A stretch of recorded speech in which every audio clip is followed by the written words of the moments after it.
Today we talk about Chupacabra Survived the Night, a very simple dice game inspired by Latin American folklore, in particular by the Chupacabra myth.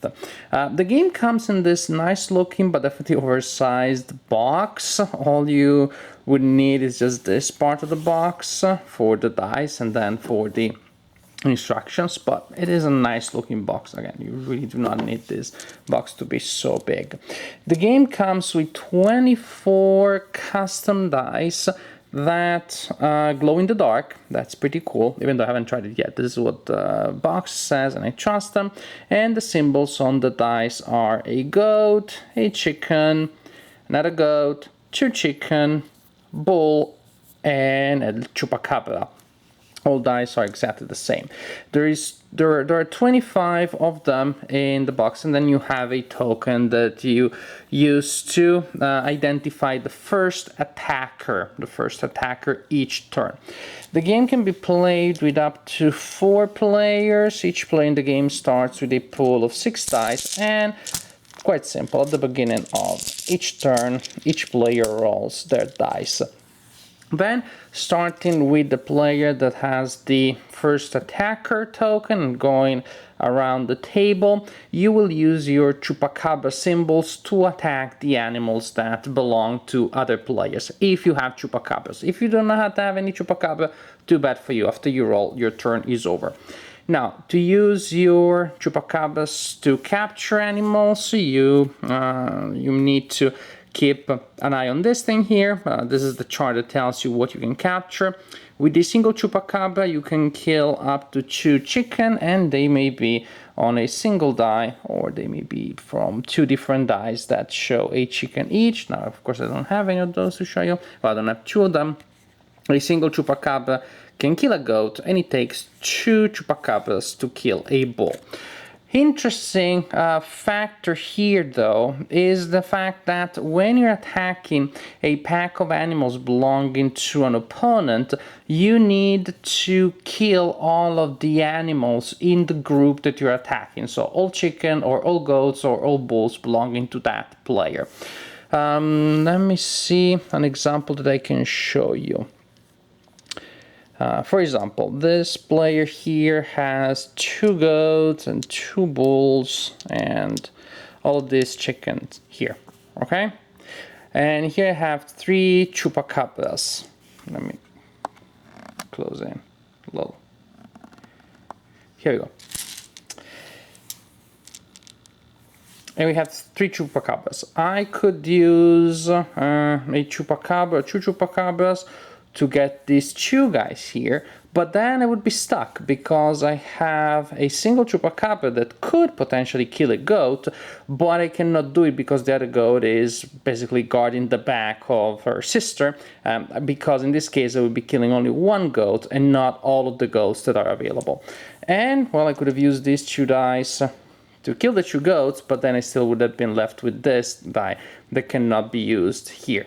And with simply 3 dice, I would not have been able to kill both bulls because it takes 2 Chupacabras per bull.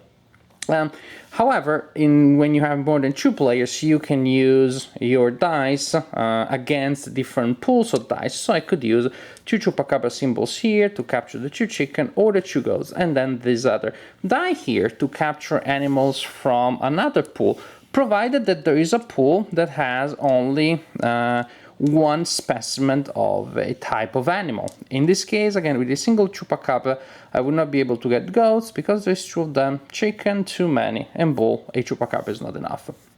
This is pretty much the general idea. Again, the player with this token is the first one to attack, and once everybody has attacked, the turn is over. When you're attacking an animal belonging to an opponent, and when you capture that animal, you simply capture the die, and you add the die to your pool. So as the game progresses, some pools will become larger, and some pools will become smaller.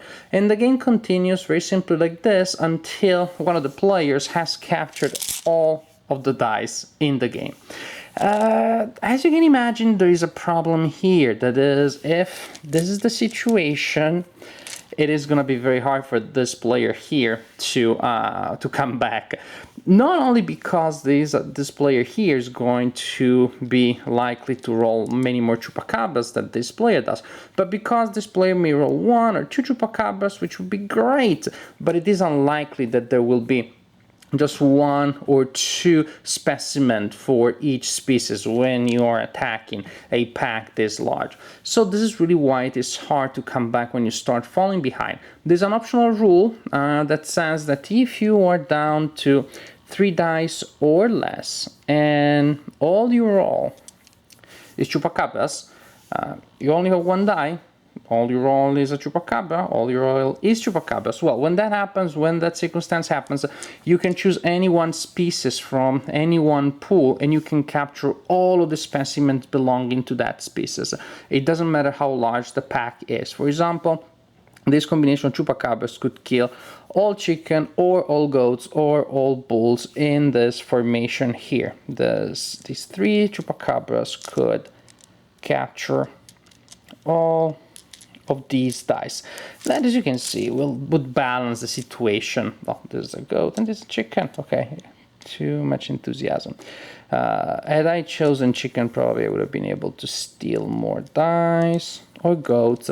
Actually, this shows you something that sometimes it is a little bit of a problem to go through all the dice and you have to ask the opponent to divide them by group. I understand the glowing in the dark, but I think it would have been more playable to have dice that had faces and symbols of different colors. That would have made the dice easier to identify and to tell apart.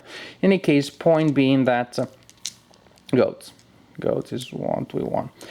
That if you have only Chupacabras, when you have 3 dice or less, you can get all the animals of one type, which again would help to balance things. But here's a conundrum. If you do not use that rule, the game can be very quick, very brutal.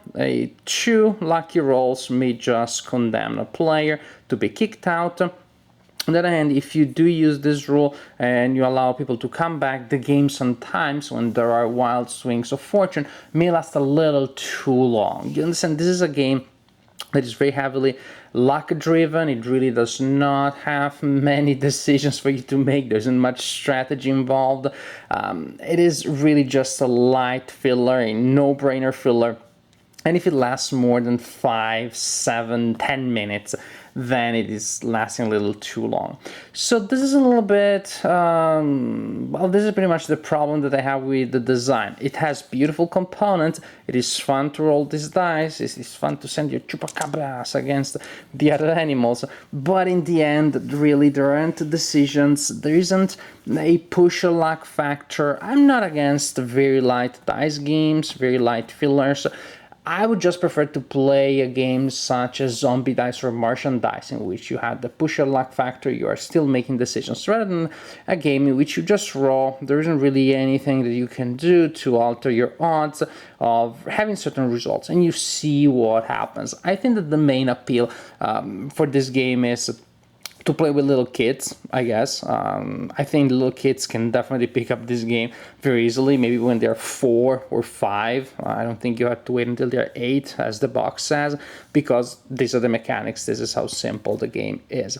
So this is Chupacabra Survive the Night, a very light filler, but a little too light for me, and something that I would not play with gamers, only with very young gamers.